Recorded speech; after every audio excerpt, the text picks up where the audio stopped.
உலகமே உற்று நோக்கிய தருணம் இன்னைக்கு இந்தியாவினுடைய நாடாளுமன்றத்தில் நடந்திருக்கு.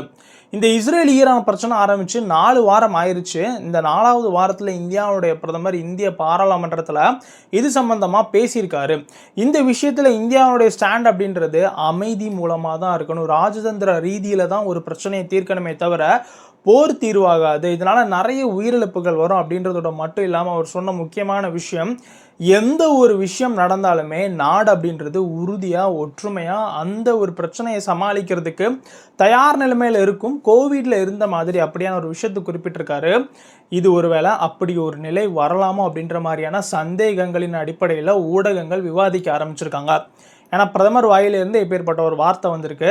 அதுக்கப்புறம் சொன்ன முக்கியமான விஷயம் என்ன அப்படின்னா, கிட்டத்தட்ட 1 கோடி இந்தியர்கள் கல்ஃபில் இருக்காங்க, வளைகுடா நாடுகளில் வேலை பார்க்குறாங்க, பிஸ்னஸ் பண்ணுறாங்க, அங்கே வசிச்சுக்கிட்டு இருக்காங்க. அவங்களுடைய பாதுகாப்பு அப்படின்றது உறுதி செய்யப்படும், அந்தந்த நாடுகள் கூட நான் பேசிகிட்டு இருக்கேன் அப்படின்ற மாதிரி சொன்னதோடு மட்டும் இல்லாமல், பிரச்சனை ஆரம்பிச்சு இது வரைக்கும் எத்தனை இந்தியர்கள் வளைகுடா நாடுகள்லேருந்து இந்தியாவுக்கு பாதுகாப்பாக வந்திருக்காங்க, ஈரான்லேருந்து எவ்வளோ பேர் பாதுகாப்பாக வந்திருக்காங்க அப்படின்றத சொல்லியிருக்காரு.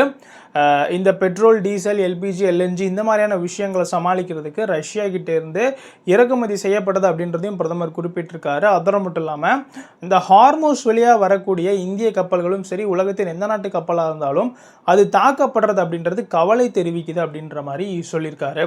இந்த பிரச்சனை குறித்து இந்தியாவுடைய பிரதமர் என்ன சொல்ல போகிறார் அப்படின்னு உலகமே உற்று நோக்கிட்டு இருந்த சூழலில் அமைதியும் ராஜதந்திர ரீதியிலான பேச்சுவார்த்தையும் தான் ஒரே தீர்வு அப்படின்ற மாதிரி சொல்லியிருக்காரு. ஏன்னா இந்தியாவை பொறுத்தளவுக்கு இஸ்ரேலும் நட்பு நாடு தான், ஈரானும் நட்பு நாடு தான், அமெரிக்காவும் நட்பு நாடு தான். ஸோ இது சம்மந்தமான விஷயங்களை ரொம்ப கவனமாக கையாளணும் அப்படின்றதுல இந்தியாவுடைய அரசாங்கம் உறுதியாக இருக்காங்க அப்படின்னு இந்த ஒரு பிரதமரனுடைய பேச்சிலிருந்து நமக்கு தெரிய வருது. இது சம்மந்தமான உங்கள் கருத்துக்களை கமெண்ட்டில் சொல்லுங்கள். நம்ம ஓஹோ தமிழ் சேனலை சப்ஸ்கிரைப் பண்ண பார்க்குறவங்க சப்ஸ்கிரைப் பண்ணிக்கிடுங்க. ஓஹோ அப்படியா? ஆமாடி.